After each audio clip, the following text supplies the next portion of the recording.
Empires rise and fall. Our history is riddled by many examples.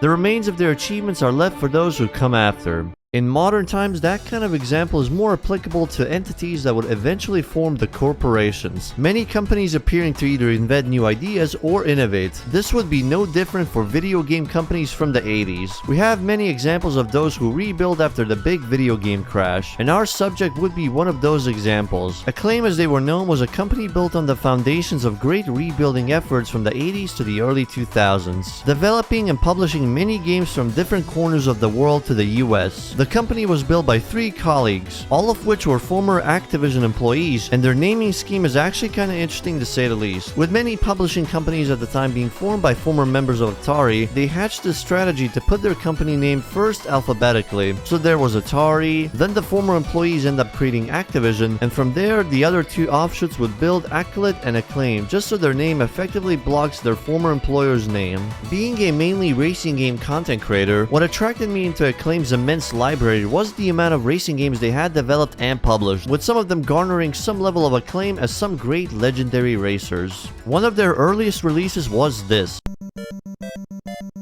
Nightrider for the NES, a game developed by some Japanese company named Pack-In Video and published worldwide through Acclaim. The title is obviously an early attempt to adapt the 1982 TV show of the same title. This is because of the situation surrounding the gaming industry at the time, considering it has been only a few years since the video game crash, giving more leverage for games based on popular TVs, comics, and movies, thanks to their recognizable names. Featuring some familiar characters from the show, main character Michael Knight and his more popular partner Kit, tasked with traveling around the United States in pursuit of a terrorist group equipped with nothing but the arsenal Kit provides in the mission mode. Being a car-based game, it has all of the DNA of classic arcade racers of the time. One long unending road, ever-decreasing time limit, point system, and the challenge of weaving through some dense-ish traffic. But since we're dealing with a terrorist group here, active hostility is to be expected. Adding on top of the traffic, it can really feel like a bullet hell driving game, with the traffic and projectiles going past the screen. Unlike traditional bullet hell, Kit is equipped with some armor plating, giving some room to take some damage. Luckily, there are pickups for healing and other uses as well, by approaching certain civilian trucks or destroying the yellow-colored enemies. The game's utilization of colors is simple, but it's also very clear from the get-go. It's very easy to know what's what just from some early interactions, except probably the collision hitbox. But luckily, we have the other UI elements, showing the minimap to indicate every car's position and weaponry status. After each stage, Michael or you, the player, gets critiqued or praised based on the performance of the stage. 2 options for weaponry and 1 for the engine, being necessitated by the ever-decreasing time limit as the stage progresses, through the 16 cities with their own colorful environments and road layout, which is basically it for the game's general loop. You gotta remember, these games from the 80s are significantly simpler than even the simple games from our current age. Back then, something like this was enough to entertain people. Hell, they even used passwords as substitutes to the save files we have nowadays, which is something they only give out every 3 stages. There is an alternative to the mission mode for those that are more enthralled by the act of simply driving around in the game, without any weaponry or violence happening on screen, being the closest thing to a pure racing mode available. The next racing game came out 2 years later in 1990, with another NES title called Bigfoot, the name of a particularly popular monster truck at the time. In fact, this game gained a lot of its exposure from the TV show Video Power, featuring this game in one of the episodes shortly after the release, this time developed by Beam Software from Down Under and featuring different game modes within its main campaign, traveling from one city to the next until the finale at New York City, gathering money from causing carnage in the process while battling the opponents through shunts, collecting pickups, or by simply performing better in side-by-side races. The race between towns is a bit weird though, primarily due to the controls and camera placement being top-down. It tends to make it feel like the monster trucks have some of the most soapy handling physics ever, especially with the nitrous. While the side-by-side races are actually pretty interesting to see today, it looks a lot like an alternative to drag races, with the obstacles suited for monster trucks, with smashable cars, ever-increasing big mounds while dealing with manual gearing, engine temperatures, and the fuel. Plus, the whole game surrounding the idea of getting as much money as possible to fund a countrywide show is interesting. It puts players into this position of having to pick their upgrade choices carefully or risk going bankrupt with a game over. It's extra spicy in the 2-player mode. If one of the players is bullied into losing losing all their money, the AI takes over for the rest of the campaign. No extra chances until the game is completely restarted. After another 2 years, Acclaim returns to publish yet another racing game, titled as Ferrari Grand Prix Challenge for the Sega Genesis, Mega Drive, and NES systems. So this is about Ferrari's F1 team back in the 90s. But it's not as simple as it seems at first. See, this game was developed by a Japanese studio called iSystem Tokyo. During the process of publishing the game overseas, the original title was changed to the one we're presently seeing, but it was originally titled as Nakajima Satoru Kanshu F1 Hero MD, which roughly translates to F1 Hero MD featuring or sponsored by Satoru Nakajima. Nakajima-san did compete in Formula 1 during the 1987 to 1991 seasons, but the teams he's involved with was Lotus and Tyrrell, which really becomes baffling as to why the worldwide release would change to this Ferrari instead. Despite this fact, every other team is mostly fictional except for the Scuderia. They're even usable for the races or career. But anyways, because this game was released in a bunch of different hardwares, there's bound to be some differences, especially during this era. The Genesis and Mega Drive versions feature a very creepy looking woman staring into your soul as she judges your selection of Grand Prix mode, practice, and a time attack, with a weird mixing of 1992 season tracks. Then again, there are some extra tracks to drive on featuring the Fuji Speedway, Autopolis, and Oval Ring, and a road course for the Japanese version, while the American version substitutes them with Long Beach Grand Prix, Indianapolis Motor Speedway, and Mid-Ohio Sports Car Course. They did attempt to fix things in this version to align the 1991 season teams with the corresponding track selection. Between races, the option to tune the car with all available parts is also available, at least without any cost or requirement to grind. This mainly dictates the level of grip, speed, and durability, so it is best to tune up the car based on which upcoming track is next, otherwise you might end up being in a low qualifying position. The NES version would later simplify the game. The amount of content has been reduced, the visuals completely different, and opponents have been increased from 7 to around double in each race. A perfect example of how weirdly different multiple console ports looks like back then, something that lived on at least until the Wii. A similar theme and hardware difference came into the effect for the next title. Newman Haas IndyCar featuring Nigel Mansell was up next for Acclaim. Developed by Gremlin Interactive in 1994 and made for the Sega Genesis, Mega Drive, or SNES. Due to the closer difference in hardware performance, both games play somewhat similarly to each other this time around, with each version having different priorities for its graphical depth. This does make it a bit easier to describe the gameplay, which compared to the previous game is significantly simpler. We go through the Grand Prix by each race and have to simply win with the car given. Alternatives are the single races, but it completely falls into the usual setup regardless, whether as an arcade or simulation, which is where the interesting part of the game kicks in. Playing the game using arcade mode will mostly disable features like tuning and upgrading in exchange of basic settings options, while the tuning mechanics are pretty basic with no additional costs or currency mechanic in place, and 15 tracks from the US and Australia in the mix based on the 1994 IndyCar season. The simplicity of the game reflects into its critical reception, with many considering the game as too repetitive, which I can't see with how the game has been set up. The year after, Acclaim would go on into the dirt bike scene with Sculptured Software's Dirt Track FX for the SNES, and it certainly looked weird. Just look at the character selection screen for a bit. The mixture of a simple blocky map design with a 2D style character and bike sprites is such an interesting way to handle the SNES power limitations, giving a ton of room for the gameplay to shine, as this game is extremely quick for a 3D game at the time, which can be said like a Mario Kart title with difficulty based on the performance. 50cc at the lowest, 125cc in the middle, and 250cc at its highest, where the game turns into a chaotic experience. Although for a bike racing game, this is considered somewhat of an easy game due to the lack of falling off or crashing, so even the highest difficulty can feel like a more relaxing experience. With 22 track options, they managed to really make use of the simple graphics to create some interesting layouts. Like, it's not just the constant dirt hills, but the way wet mud and water is utilized can be a challenging experience.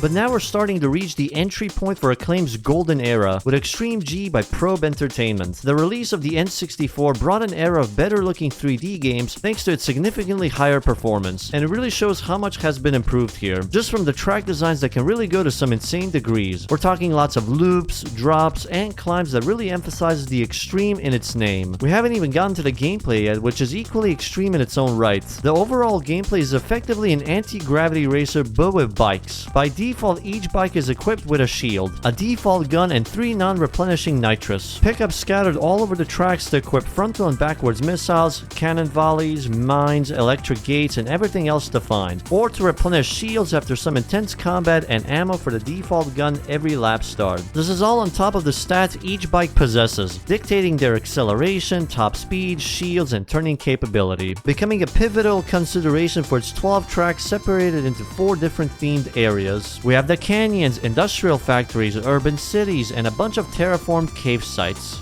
The main campaign revolves around the 3 tournament settings with a unique twist to the progression, that being a qualifying requirement, not based on positions but rather by points, which actively fluctuates which positions you have to place in for the next race. An extremely challenging task thanks to the questionable balancing of pickups and AI aggression. They will not hold back to shoot you down any moment it becomes a possibility for them, and once that kicks in, say hello to the incinerator.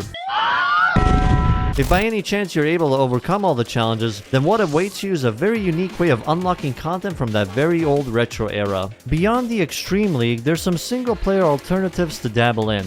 Practice and time trial being very obvious, but to take advantage of the game's combat mechanics, we can also try out the shoot 'em up mode against some pesky drones. The game was often cited to be an alternative to the F-Zero series, even if this entry was quite simple in terms of content, but that's something that will be rectified soon. 1 year later, a sequel by the same developers and of course Acclaim in the publishing helm releases for the N64 once more, taking the Extreme into new heights. To be straight, this game is an objective improvement over its predecessor, improving the game in almost every single way. Graphics have significantly improved with more details for the tracks, environments, and gadgets, while gameplay improvements went a long way to make this into a much more enjoyable anti-gravity racer. Almost every bike turns pretty well. Track designs are significantly better too, thanks to the better placements for pickups and resources, while making sure the layout remains as entertaining as it was. They truly went above and beyond with this game, as each track has a ton of paths they can use to create alternative track routes, turning up with a total of 36 track variations without even adding in the reverse course. There's a ton of content to dig in here, either for the Extreme League or single player alternatives. Practice, time trial remains, and shoot 'em up,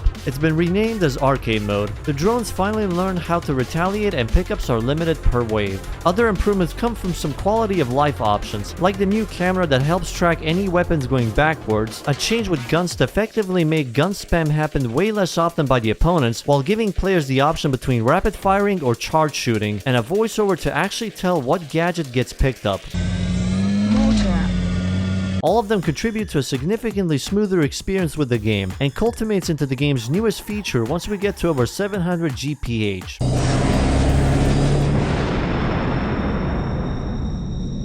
Like this detail with the audio is both intense and cool at the same time. These changes do tend to make the opponents significantly easier, but there's a counteract by the developers in this regard. Each championship now must be finished in first place. A top 3 finale will only be met by the incinerator, and getting destroyed in the race means an instant DNF. This game is definitely a case of fixing and improving almost everything from its predecessor, and it does it well enough to effectively replace its predecessor. From here, Acclaim would continue to rake in the highest point of their game publishing side, as they publish more titles from the East, just like this one titled by Byto. RC to go! A semi-top-down racing game with a fixed camera placement that really emphasizes the experience of racing remote-controlled cars from the sidelines as a part of Taito's weird simulator series from the Densha the Go train simulation games. Being an RC car simulator, this includes a streamlined experience of building this RC car from the ground up. At the very start of the championship career mode, the option to pick 1 out of 3 chassis with different specializations from speed, acceleration, or handling, then 3 different bodies for cosmetic preferences. From here, the goal is to simply beat every race in the selections. 6 on road courses, with these races often being a gauntlet of handling and speed, with later ones having some intense hairpin corners back to back. The remaining 6 off-road courses cover alternative challenges like multiple terrains from snow, dirt, water puddles, and an overabundance of ramps. It adds the challenge of corner entry positioning, with a lot of these ramps being placed right after or before corners. It's also best to deal with these track differences from the upgrade parts, covering speed, acceleration, handling, and braking as their separate stats. Finishing using both on and off-road tracks of the same tier provides bonus bodies that can have higher stats than the starter or ones from the shop, alongside their unique presentation. Each item, including the unlockable bodies, will dictate how much of these stats are increased, and there are several differences of upgrade parts here. The basic linear upgrade path, terrain-based parts, and the stacking upgrades that lets you equip every single performance piece. But these upgrades can really be a double-edged sword at times. Too much handling can cause the car to turn way too quick, forcing players to readjust with the handling. Too much speed and acceleration can turn the car into an uncontrollable wreck, and that's before the turbo mechanics kick in. Although doing this is pretty cool as a mechanic. Unfortunately, this makes it very obvious just how much the opponents are on rails, as they will immediately recover. But even then, this mechanic's usefulness goes down the further we go thanks to the usual PS1 collision mechanics. Every hit, no matter the context, is a penalty to the player. Not only do you lose a lot of speed, turbos are ended prematurely as well, to the point where the challenge in the later stage is more about avoiding walls than simply going fast. Not as easy when the walls can be a bit misleading, and the higher stages tend to really require some amount of grind for a chance to finish in the top 3. It has that old Japanese racing game quirk where the endgame becomes stupidly difficult. For example, the last 2 hidden stages of the game. And if you're not interested or bored by the championship mode, there's also the other race modes from the menu with a completely different preset of RC cars to try out as well. These alternatives consist of Quick Race, which is the arcade mode with its time limit and its own progression mechanics, time trial, and practice mode to get you up to speed. None of them will have any economy like championship mode, so it is a way more streamlined experience overall. Despite the problems, janks, and everything, it's hard to deny this game is unique for what it is. A top-down game where the perspective is designed to mimic the experience of racing an actual RC car is just not the type of racing game to be expected. Hey, it's time to make some crazy money. Are you ready? Here we go! Yeah. In the same year, Acclaim would also take the task of porting another very well-known driving series from one console to the other. Crazy Taxi is one of the most legendary arcade titles that it effectively creates a long-lasting legacy even to this day. After Sega decided to go in as a third-party publisher, Crazy Taxi became the title many developers would go to try and port to different platforms. Acclaim would take the chance and port the PS2 and GameCube versions of Crazy Taxi, under the studio of Acclaim Cheltenham, responsible for the development side of this port. With the Dreamcast version as its basis, the port is pretty much what's expected out of the gate. None of the content from the Dreamcast version is touched in any significant manner. They're pretty much the exact same for the most part, but some slight alterations are to be expected. The arcade city is still there, the challenges in Crazy Box and original modes too, so good job, Acclaim? From the general consciousness online, however, there seems to be a split between people who believe the Dreamcast version is still superior to the ports and the GameCube version, which seems to fare better than the PS2 port, which mainly stems from things like the occasional slowdowns, change in voiceover, and the noticeable lower quality textures. Otherwise, it's mostly the same and even still has all of the limited brand licenses for the soundtrack and things like KFC, Fila, etc. So hey, if you're in the mood for some console Crazy Taxi experience, these might be a choice if you prefer playing them on either the PS2 or GameCube than the Dreamcast. Game over.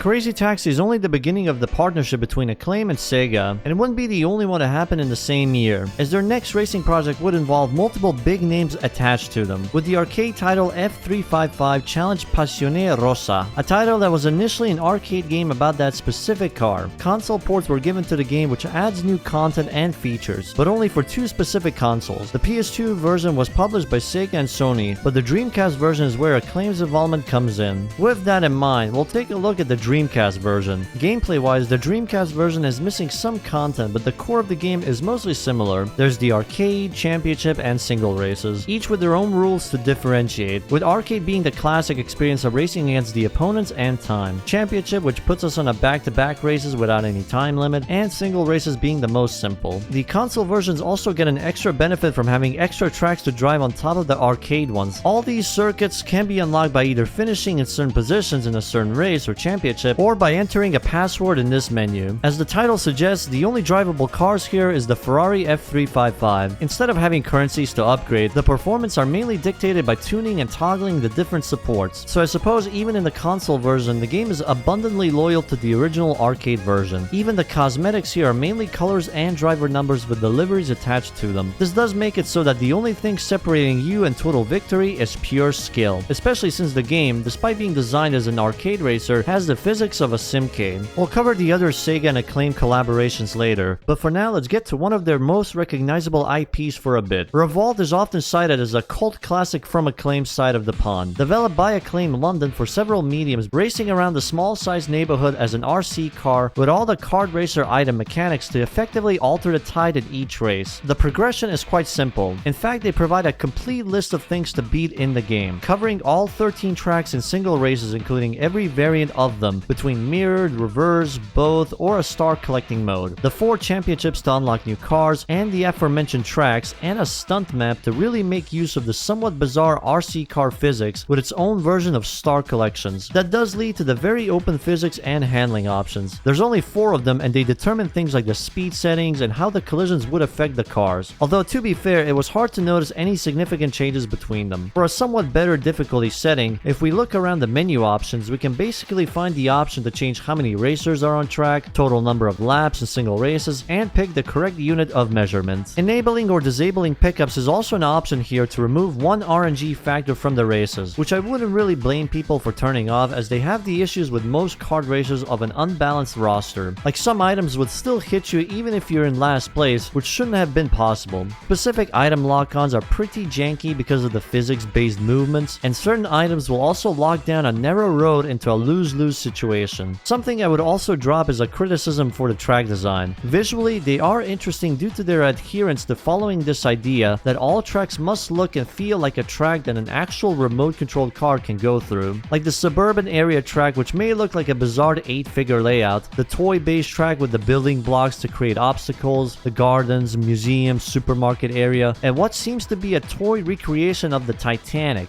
Which parent bought this thing? I can at least believe the selection of cars for the game. They generally look like the kind of remote control cars that seem to be common in the 90s. Besides the visuals, they're mainly separated by the stats, determining speed, acceleration, drivetrain, and the weight. This seems to basically determine things like the handling. Heavier cars have higher understeer, but they also slide way less often, which surprisingly makes them more controllable on corners. Too bad it doesn't change how they would react to bumps. One of the biggest pet peeves I've had with this game's physics is just how often the cars will go wild after some airtime. It's like they'll take off the ramp completely straight and land completely flipped around towards a different direction. This also applies to the opponents, so at least it's clear they're not on rails, but it also causes the races to be very inconsistent depending on the track. Sometimes the AI will struggle so hard you're way ahead. Other times it will feel like you're Red Bull's second driver. It should be mentioned, this is a problem that seems to only plague the original PS1 port of Revolt, as this was one of Acclaim's titles that would end up getting many ports, remasters, and even remakes in the far future. In fact, you can buy a remake of this game right now on Steam with significantly better physics, draw distance, graphics, and UI/UX design.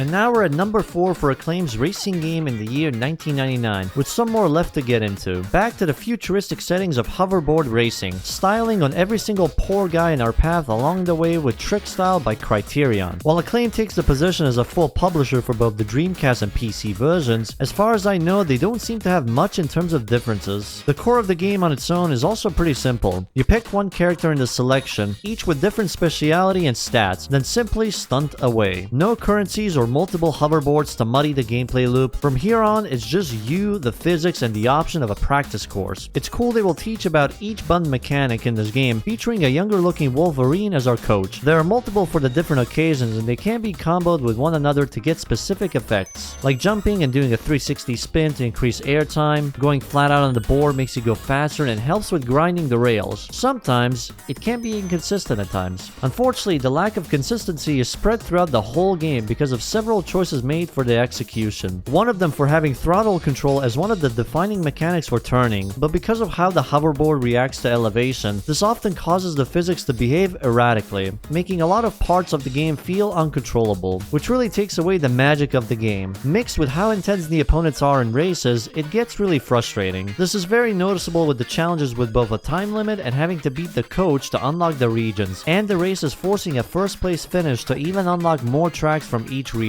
for which there are 5 tracks on each of the 3 regions of the UK, USA, and Japan. They're accessed from the tutorial stadium, functioning as both a hub world and a tutorial space, which I found to be a pretty neat use of a single map, even if it does get a bit old and takes way too much time from getting to the races, which I believe to really emphasize this game's strengths and weaknesses, as it has very interesting ideas and concepts for what I would call an extreme sports racing game, but the execution swings from being pretty good to horrendous depending on what it affects.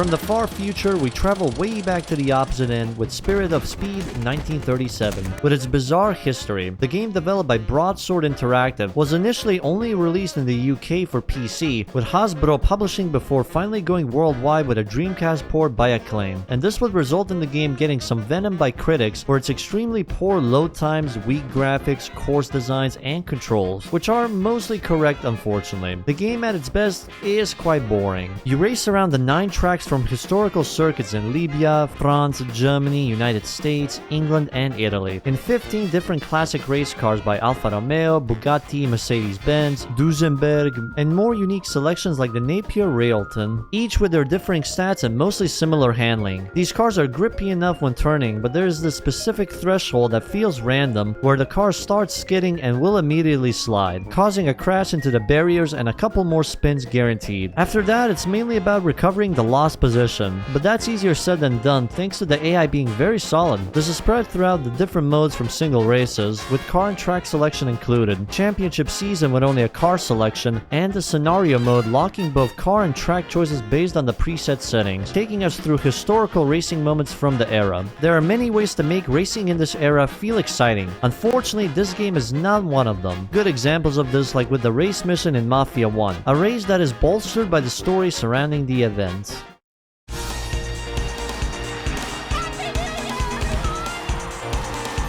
To say hello to the new millennium, Acclaim kicks it off with a racing game from a fairly well-known franchise, South Park Rally, developed by Tantalus Interactive, who is still around apparently, mainly as a port developer for games like The Legend of Zelda Skyward Sword or Guilty Gear Strive for the Nintendo Switch, being released in a ton of consoles from the N64, Dreamcast, PS1, and Windows PC. Certain characters are not available in the N64 version, while the Dreamcast version seems to have more events than the rest. Normally there are 14 events to play on, which are fixed on certain tracks with their specific objectives, playing out in succession for the championship or replayable from a selection in single events. At its core, this game is an extremely chaotic kart racing experience, a culmination of every single aspect of the game. You have the characters being as faithful as they were portrayed in the original show. Now you piss me off! Excuse me for winning, I didn't have a choice. Do girls not have balls?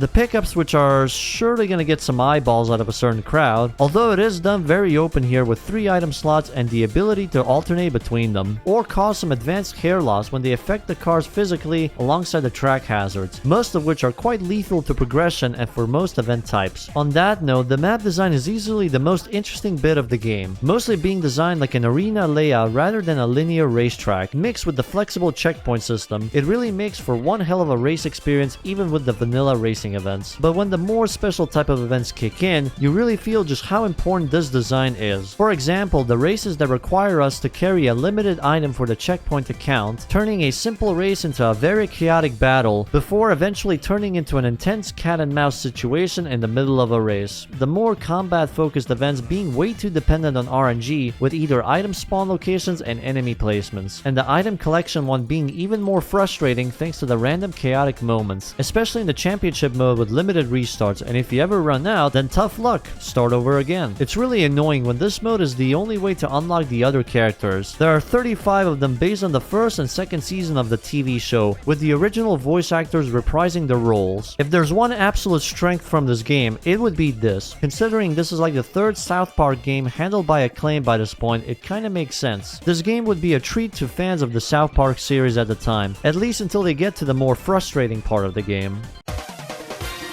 So we finally returned to the scene of another RC-based racing game from Acclaim for the PS1. Developed by Acclaim Cheltenham, which from the looks of it is supposed to be a direct follow-up from Revolt. There's significantly more cars, tracks, item pickups, and several more creative attempts to make the game stand out with its themes. All trackable from the progress table just like the last time, and similar difficulty settings, plus double the maximum cars on track. Let's get to the bad parts first though. This game has the same issues from Revolt, where the AI's capability is entirely dependent on the tracks. They can be the most challenging things known to mankind, or the slowest colony of snails on this side of the planet. Of course, certain items really help exacerbate this with their unbalanced nature. Some will outright destroy your chances of ever winning, while others are completely useless in most situations. But then we have the car selection, of which there are many more in this game, having a similar stats setup to Revolt, but there's an extra mechanic. Holy crap! Correct me if I'm wrong, but I believe this is the earliest example of a racing game with seamless transformation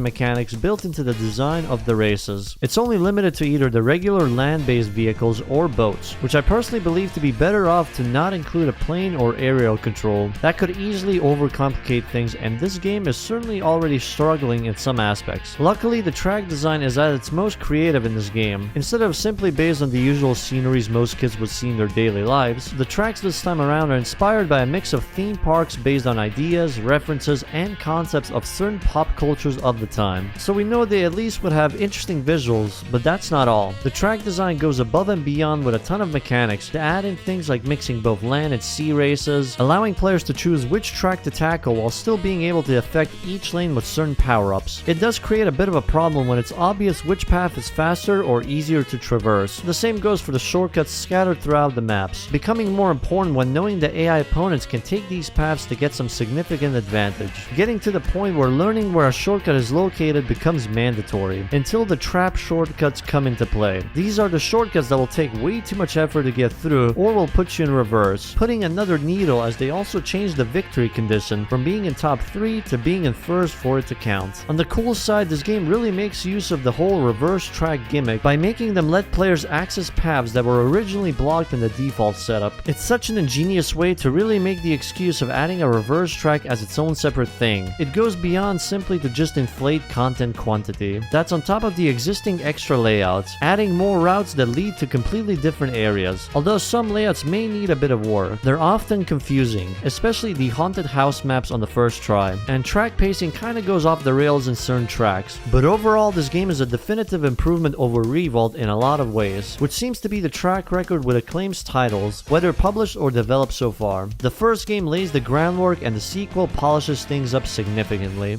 Well, here we are again with another Sega and Acclaim's partnership deal. We've seen Acclaim given the reins to port some of Sega's arcade collection before, and this time it wouldn't be so different. Just like with the Crazy Taxi ports, Acclaim were given the keys to handle both the PS2 and GameCube ports of this title, because nothing screams American Pro Trucker like massive trucks, gigantic cargos, and the long highway roads with a Made in Japan slogan. In the most authentic way possible, both the GameCube and the PS2 versions are very similar to the arcade build of the game. 4 selectable characters and their rig of choice, with different stats and visuals. The main task will always be about delivering cargo from one city to the next. A pretty strict time limit, one rival to beat as an optional target, some riced up vans to smash for extra time, and a whole lot of traffic in between. It should be said out of the bat, this game's difficulty is insane. The set time limit is an extremely tight challenge to tackle. While there are mechanics like slipstreaming that could help, it is a lot less reliable when the traffic or the rival decides to change their behavior randomly. You kinda have to just pray the random trailer trucks can line up to get as much speed, the rivals don't randomly do a 90-degree turn, or pray they can keep pushing us to the finish line. For the smaller traffic, we can tell them to shove off with the horn, but it's often very slow and not as useful as it initially sounds, and they may end up driving into our cargo, which reduces its price. Thanks to that and the terrain, switching between low and high gear becomes one of the more prominent mechanics in the later stages, especially when the destruction becomes unavoidable for shortcuts. The money is not exactly something we can use for upgrades. They're there for the usual arcade scoring. Instead, upgrades are acquired from the parking challenges. Beat them at any score and it will result in a preset order of upgrades, and they're only given if we manage to finish before the rival. It's way harder than you think, due to the randomization they can get. Like sometimes they'll stop to a complete halt or gain a massive speed boost. That's besides the whole on-rails thing that makes the rival just outright unbearable when driving side to side with. To spice things up a bit, every stage we're given a choice of cargo to run. The bigger, longer, and heavier ones bring in a lot of money, although I genuinely wouldn't recommend getting the harder cargo due to the difficulty. Even on normal, this game is way too hard. It's not even Dark Souls hard, it's penny munching hard. They really kept the difficulty as accurate to the arcade versions as possible. There's even 2 higher difficulty options for some reason, but after testing the game a bit with different difficulties, it's obvious the most significant changes comes from the time limit changes. No shame in playing this game on easy or very easy, because once the Las Vegas stage kicks in, the difficulty really gets unbearable. But at least there's a way to experience the parking minigame and the score attack mode with its exclusive selection of circuits to smash some cars in. By comparison, these 2 game modes are significantly more relaxing and can be a bit more interesting since they're not just strictly about going from point A to point B with a time limit. There's an actual requirement to be very careful and skillful for the parking minigame, while the score attack needs more precision since you can't just hit the random pedestrian. I think it just overall goes from the problem with the arcade mode needing a bit of adjustment. They also made this game support the Logitech driving force, so I guess if you want to really emulate how it feels to play this like in the arcades, then you can. As it stands now, it's arguably even harder than Crazy Taxi was, but it's mainly due to a mix between lack of mechanics for the players to really play around with and very unreliable behaviors from the AI surrounding the player. If they were at least more consistent, then I can see the time limit even on the very hard setting making a lot of sense. We'll take a bit of a detour for a weird remastered definitive edition re-release of RC Revenge. This time developed for the PS2 with more content, cars, tracks, and slapped with a Pro on the side like an Apple product. Except there's actual improvements here. From the surface, the art assets have been significantly improved. Item pickups now feature new icons that are way clearer and make more sense than before. Most of the cars also look better thanks to higher resolution textures, at least if you don't have the game on widescreen. And there's a bunch of extras to unlock. The amount of championship is unchanged, but the amount of races have been increased to accommodate the brand new Pirate Cove map, increasing the total track count by 4 or 8 if we're also counting the reverse variants. However, that's not all. With the increased power of the new console, almost every track has received some major improvements. The factory area of the barnyard tracks now has extra animations to make it look extra trippy. The monsters in the Monster Invasion tracks now also have a ton of moving environments. Statues that were previously just static actually have proper animations, which also means they had to change where the pickups are located. The jungle area now has rain to make it feel more intense, while the haunted house mansion has some spooky jump scares coming off the walls and props. Gameplay wise, the opponents are significantly better, or rather more consistent with how challenging they are. It seems their pathing has been somewhat touched on making them more challenging in tracks where they were lacking previously, while not pushing them into the torturous difficult challenge. If I were to choose between the PS1 and PS2 ports, I'd probably prefer this version more, just for the improvements that are in this release. After 3 years, Extreme G finally returns to the scene, but something seems really off this time. Did they go through some kind of redesign? Well, it sure does look like that. The game has gone through a massive overhaul now that almost 3 whole years have gone by. The earliest signs can be seen from the character selection, fully replacing the old bike selection, resulting in a sort of bland and regulated type of extreme gravity bikes on offer. I don't think there's even any noticeable changes between the different characters, beyond having different colors based on their teams. And once we pick a character, that's basically it for the whole campaign. Changing character can only be done by starting over from the start. The next sign of changes can immediately be felt from the gameplay. Every type of weaponry will spend the ammunition bar, so it is crucial to pick the best weapon for the moment. Shields, meanwhile, can be spent to activate the turbo boosters, since both collision and enemy attacks will deplete this. It becomes an added risk for some speed boost, and once it runs out... But wait, where's all the pickups? You know, the weapon pickups like last time. Well, one of the changes added is the new economy system, earned from the finishing positions or for clearing time trials, although I wouldn't recommend using that for earning money. That money is then used to purchase upgrades for the bike. They're mostly the weapons from previous games, now sold as equipment parts instead of being random pickups from the tracks. Engine upgrades for each speed class and a couple of new items to increase shield and ammo capacity or refill rate. With the raid money is earned, it does create a dilemma if it's better to upgrade engines and focus on pure speed, or if going into an aggressive combat mentality is worth the money, especially due to the opponents getting taken out for the rest of the race once they're gone. So instead of just strictly focusing on taking first with pickups, the limited resource and recovery rate can really enforce careful strategy implementations. Spending ammo may result in either depleting the enemy's shield gauge, which either opens them up for elimination or removes their capability to boost away. In the higher speed class, collisions will be unavoidable, causing speed loss and even more shield power usage for small boosts around corners. Question that will have to be taken throughout the game's progression, which hasn't really been changed outside of the introduction of higher speed classes. 3 cups, each with 3 race events and a brand new speed class introduced as we win them. Instead of using championship style points, however, our win conditions are based entirely on a similar finishing position or payout earnings. At the very top, 1000 Gs awaits us with one final cup for the final victory. After that point, it's just a matter of replaying the campaign with a different character or team once again, which leads to the question, what is even the point of teams in this game? Your teammate does not actually do anything beyond being yet another opponent on track, and there's no mechanics like team sponsorships. All it does is simply determine the livery we get to ride with for the whole campaign. The game definitely feels like a massive pivot from being an F-Zero inspired anti-gravity racer to one trying to take inspirations from Wipeout, but it's really hard to not question some of the half-baked ideas or the economic balancing this game went through. Additional explanation can be found from the developer, switching from Probe Entertainment previously to Acclaim Chantilly once more, as Probe has unfortunately shut down a year prior after rebranding themselves as Acclaim in London. But hey, at least the game is really solid and can be an intensely fun title next to the likes of Wipeout.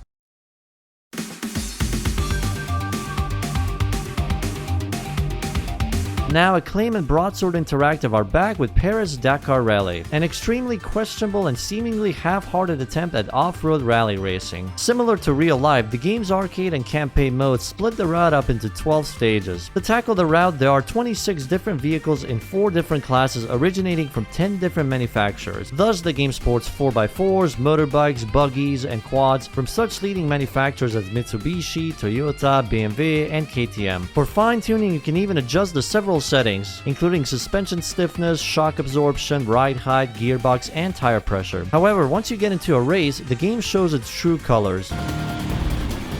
Dropping. Right, tighten.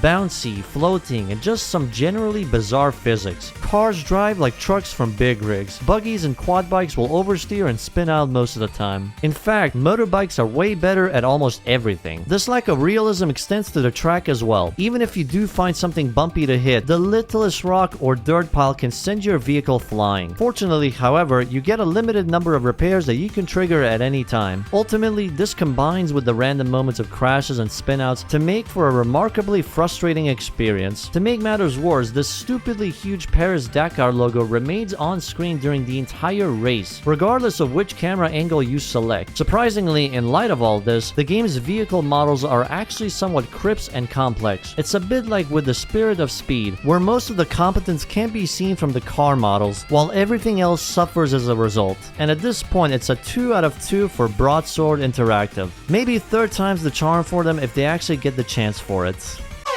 Speaking of chances, here comes Criterion. After the interesting but finicky Trickstyle, they decided to take things to more simple and grounded ideas for racing, and the result was the very first Burnout title was still under the wing of Acclaim's publishing, making this quite the basic and simple arcade experience, probably a bit too classic arcadey with the mix between opponents and a lenient timer. Even without using boost, most of the time there's always enough leeway. That limited methods to fill or use the boosters pushes the game into becoming more of an average racer with some really neat crash mechanics. The usual races and progression to follow suit with some basic selection of cars with no way to upgrade them. The magic comes in from the races, being one of the few games that really utilizes crashes into the gameplay rather than just sidelining it as a consequence of bad driving. You still have enough agency to weaponize your mistakes into something to benefit from, although the detection here can be a bit iffy. While the tracks are mostly solid and traffic is dense enough to utilize near misses without making the road way too crowded. If anything, this is extremely basic but functional with a ton of potential. A potential that gets built upon in the sequel a year later. If Burnout 1 is a technical demo, Burnout 2 is the polished final product. There's more content, better mechanics, and abundant variety to dig your face into. While the main progression hasn't really changed much, everything surrounding it has effectively been reworked and enhanced significantly, with more ways to gain boost charge to really increase the game's pacing and intensity. They still have the arcade timers too, but it really feels like it's just there for the sake of a checklist because it feels even more lenient than the first game. On the plus side, the AI opponents seem to be at least more competent than they were before. Doesn't mean they're immune to the crash strategies though. while a standalone crash mode is finally added for fans of strategic carnage derbies. Even more variety in track designs, which really is a plain good thing for a racer. While the traffic seems a bit denser than before to add into the chaos, but it's still below the threshold of becoming too chaotic. Coming from someone with more experience of the more modern Burnout titles, it is weird to experience the era of Burnout before takedowns were even a thing. To constantly be in a defensive drive rather than being in the offensive takes a bit of time to adapt to, and I can really appreciate where the franchise got its roots. Without this game, most of Burnout 3 or everything after would not be as solid as they were, with these two games effectively creating and perfecting the core of the series, while still opening itself to much more potential that will be discovered in the future. I'm going through these games as light due to how well known these games are, so I would point you towards Fastminder's video on the franchise if you're interested in a more detailed look into the series overall. After a couple of years, Acclaim would try to rectify the mistake that was Paris Dakar Rally, giving the development job to Acclaim Chantilum, a development studio that at this point has proven to be quite competent at making some decent hidden gems. But this one is based on the 2002 season of the sports event. At its barest, the campaign begins at Paris, ending at Dakar, Senegal, split into 12 stages, including some stages like the Sahara Desert. This time at least, the vehicles are way better designed in terms of gameplay balancing. Bikes have lost its crown as the de facto meta, to now having the risk of oversteering when turning too sharply. Cars or pickup trucks are the most average, basically being the jack of all trades and master of none kind of deal, and the big rig trucks with higher torque to help them deal with some extreme terrains. Some vehicle selections will be locked initially, so Chantilum definitely are taking the same route as they did with the RC Revenge titles here. These cars will work on stock, but in an attempt to actually make a simulator-oriented racer, each stage will feature differing terrain layouts that are going to make it beneficial to properly tune up the vehicles. They're not too deep, especially once we get into the driving physics. While the core gameplay will behave like your usual rally game, the full campaign will lock the selected vehicle from start to the end of the campaign with some differences in details. Cars are nimble and controls pretty nicely, almost like the RC cars in some of the developers' previous games, but the damage model is also pretty sweet. You can get these cars really banged up and there are actual consequences in the form of offset steering, while the bigger trucks are going to be a challenge through some of the tighter tracks. It's also really cool to see how the AI with the different vehicles will interact with one another. It really shows just how sophisticated the AI can be with how they will try to look for an opportunity to pass rather than just brute force their way forward. Of course, we will have to proceed similarly to avoid damage and achieve a good enough position to proceed. Luckily, any damage sustained won't deduct anything for the next event, and they'll even fix the damages completely free. By simple comparison to the previous Dakar game, this is definitely a complete improvement. The racing feel and experience is definitely better. Things are way more balanced even in the harder difficulty. For a bit of an extreme edge, Acclaim would come to publish Climax London's Speed Kings, a racing game consisting of riding bikes with style across the busy roads, like real busy roads,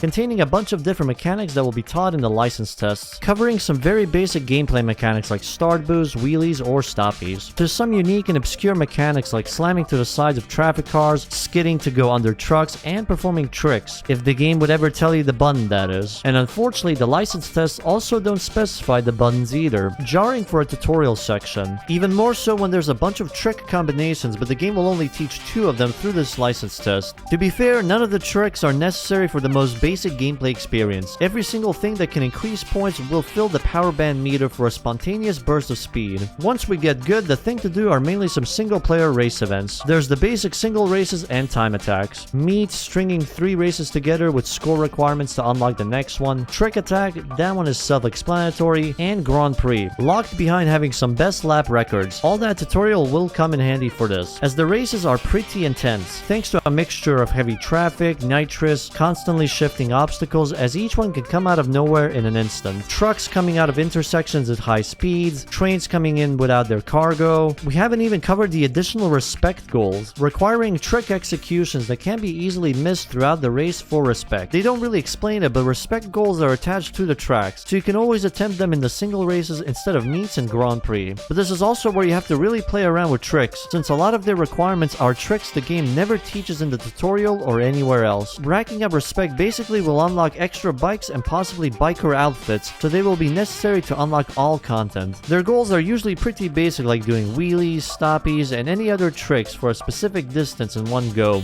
gaining airtime, racking power bands, and giving the opponents a good fist to the face. May not be as open as in other bike games like Road Rash or Road Redemption, but they're there and function mostly for the player only. The AI opponents will just rely on their own tricks like their absurd rubber band or their attempts to turn you into roadkill with some aggressive ramming. Did you know there's cops? I wouldn't blame you for not knowing because they're so insignificant that they're basically non-existent for 90% of the time. Or the higher performance bikes unlocked later, since we start off with road bikes being the most basic option. Then we have street racers, GP bikes, and the respect bikes. All can be checked in the magazine option to sort of mimic an automotive magazine, at least with the way it's presented. In total, there are 22 different bikes here based on real-world bike models. To top it off, the rider can also be customized with some gear, for some purely cosmetic changes being based on brands like Shoei and Alpine Stars. It may sound like there's not much, but this is one of those games where most of the playtime will go towards attempts at mastering its mechanics and gimmicks, especially with around 18 tracks to tackle based on their ever-changing terrain and challenges. But speaking of deep, we are going back into the extreme end. As Acclaim's Gentleman, the GOAT returned once more with Extreme G, 2 years after the last one, this time creating one of the defining experiences of the series by bringing back mechanics and visuals from the first two titles, while mixing it with features and characteristics from XG3. Our first choice this time is not a choice of team to select, but only the characters. This doesn't really seem to affect much, besides which character will be used to represent us in cutscenes, and effectively making them shut up in the races. Is that your best effort? Is that really all you got? Come on then, show me what you got. After that, we're thrown into a tutorial cup with 3 races and no weapons activated. It's a pretty good approach to put players in the position to get used to the game's handling and physics, which are in the mid-range of being snappy. Wall riding will be pretty common though, since most of the track layouts are really difficult to pass through at maximum speed. And you may have noticed from this replay footage that all of the bikes on tracks seem to be completely similar, and that's on purpose for this section. Once we finish in a top 3 position for the tutorial cup, the real game opens up with a choice of teams. That's right, teams are back from XG3, but instead of being an over-glorified livery selection, now each team behaves as the bike supplier, with each bike having completely different visual designs, liveries, but also stats and default weaponry. This is definitely a good approach after XG3's more streamlined approach with its economy system, which has been completely removed in favor of this team manufacturer setup. This can also shuffle which team the other characters will go for, and cause this constant shift between characters and team score every classification. Unfortunately, there is no way to switch to a different team bike until the next speed class is unlocked, so be prepared to adapt, specifically in the multiple cups available for the invitation class. The way these cups are set up is also beneficial to teach the players of each of the different race types throughout the game. The most basic one is the normal race with all of the mechanics unlocked, burn off, an exceptionally quick event with increasing speed and lower lap count, extreme weather conditions which are entirely dependent on the tracks being used. Sometimes you'll get a blinding sandstorm, a very heavy rain, or blizzard, pure races where no weapons are allowed, endurance races, basically just more laps, and the destruction mode. The most extreme thing in here, as it introduces a ton of hostile environmental cannons that will shoot at any racer approaching the sector. This mode also adds a new factor of killing opponents for extra points. Just like XG3, the bike has 2 different resources to deal with, one being the ammo resource, the other as shield reserves. There's no nitro feature, so shield is purely defensive, while ammo is spent on the bike's default weaponry. This time, however, both shields and ammo will replenish automatically after a while, so there's not much need to look for refills at the side of the road. To spice things up even more, for every kill done, your default weaponry gets upgraded, either by simply making them more powerful or into a cluster of homing missiles, effectively making victories through bloodshed into a rolling avalanche. The moment you get your first kill, your chances of killing every other driver goes higher. But what happens when you run out of ammo and there's this one guy in front of you about to meet his maker? Well, your first choice is to ram into them, hopefully causing enough damage to eliminate them in the process, but that's kinda lame. Because this game also brought back the item pickups, even if they behave differently than how it was by eliminating RNG into the factor. Instead of random items, picking up these tokens will instead charge up the bike's special weaponry system, moving the highlight from left to right. You can also arm them to disable token pickups, saving the items to be used at specific times only, or if you change your mind, the arming mechanism can be turned off, reactivating the token pickups again. The further you go up, the more powerful the weaponry becomes, to the point of summoning a nuke or the orbital cannon. Yes, that is an insta-kill weapon. It's great if you want to really erase someone's existence in the race. For tracks, there's only 14 of them here, 2 on each planet or major locations. There's no reverse layouts here. Instead, there's the extreme weather which was shown previously, and the nighttime layout that adds visibility to the challenge. Most of the tracks function well enough with some really cool visuals to boot. Snow mountains, asteroid stations, urban city tracks, the ruined Amazon jungle, and some of the most unique route layouts to really test track knowledge and snappy decision making on the fly. But their biggest weakness is in how they seem to not be well equipped to handle the speed this game has. Even if you tune up the bike to be more handling focused, some corners are just way too difficult to deal with without wall riding. On the other hand, there's a ton of destructible objects scattered all over now, and these are placed not just for decorations, but they are there to help the riders have more defensive capabilities, as they will take up slots from homing missiles and everything else. Sometimes they may even replace sponsor banners with team banners, just so you have things to shoot at for the contracts. I'm not really sure what is the benefit of clearing them, probably more points, but at the very least they seem to be designed to amplify the intensity of the races. The most basic goals will often just be for beating specific characters or a number of opponents, but sometimes the team wants blood and they will demand a sacrifice from the enemy team. It's easily up there as one of the best anti-gravity racers I've experienced so far, and it really showcases how much Acclaim Studios has greatly evolved over the years of making racing games. Everything that makes the Extreme G series great from the very beginning is at its very best here, and even the new mechanics and ideas introduced here are done astonishingly well. So maybe if we can get another game from the studio, it will be the best racing game ever. A year after this game released, Acclaim would unfortunately meet its end. Despite reaching some record highs in the 90s and early 2000s, it would seem some complications happened with a chain of events that led to the bankruptcy. By 2000, Acclaim managed to acquire the rights to develop games based on Extreme Championship Wrestling, but after 2 titles, ECW filed for bankruptcy while still owing money to Acclaim. They tried to kickstart an Extreme Sports subdivision with aka Acclaim, but this only led to some mild success and eventually led to the infamous BMX XXX. Then come the Olsen twins, which had an exclusivity deal to make some game adaptations with Acclaim, coming in to sue them because they weren't paid for their royalty. Apparently, celebrities aren't the only ones not getting their royalties respected. Several companies or studios that were affected by this would simply revoke their IP rights from Acclaim. Mixed in with a bunch of ideas from certain platformers and sports games underselling, it eventually led to the unfortunate end, filing for Chapter 7 bankruptcy on September 1st, 2004. With the bankruptcy, several studios and subsidiaries would be shuttered and hundreds of employees were effectively unemployed. Let's start with Acclaim London, formerly known as Probe Entertainment, developers of the first 2 Extreme G titles. They were originally acquired by Acclaim in 1995, valued at around $40 million.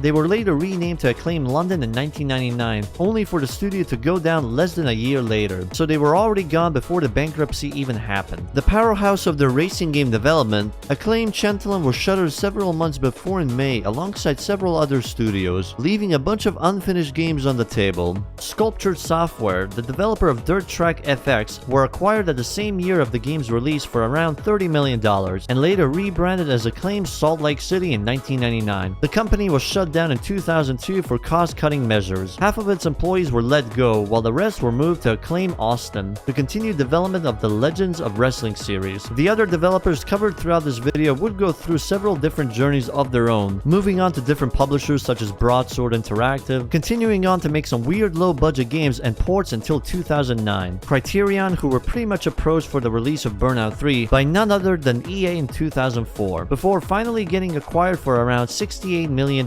They still exist today as either a Battlefield or Star Wars support studio for their vehicle system, or as the developer of the recent Need for Speed titles. Climax Studios would continue to exist and release games such as Silent Hill Origins and Shattered Memories, before continuing to to make VR titles for games like Dirt Rally 2.0 alongside Codemasters. For these racing franchises that I've covered, most of them were auctioned off after the bankruptcy notice happened, so things are either completely all over the place or just unknown as to who or what owns the racing IPs. A couple of big companies would step in to purchase some of the IPs and unfinished projects. Among them was a game we're not familiar with as Juice. The easiest to track is currently with Extreme G and Trickstyle, who is currently owned by a company called Throwback Entertainment, which has released Extreme G2 and Trickstyle on Steam, although it is weird that they've only ported the second game and none of the others yet. Revolve would be purchased from Throwback by a Korean company called WeGo Interactive, providing a remake and several re-releases. The game was initially released for mobile devices in 2010, until another company named Superday Inc., which would finally relist the game on GOG and Steam in 2022.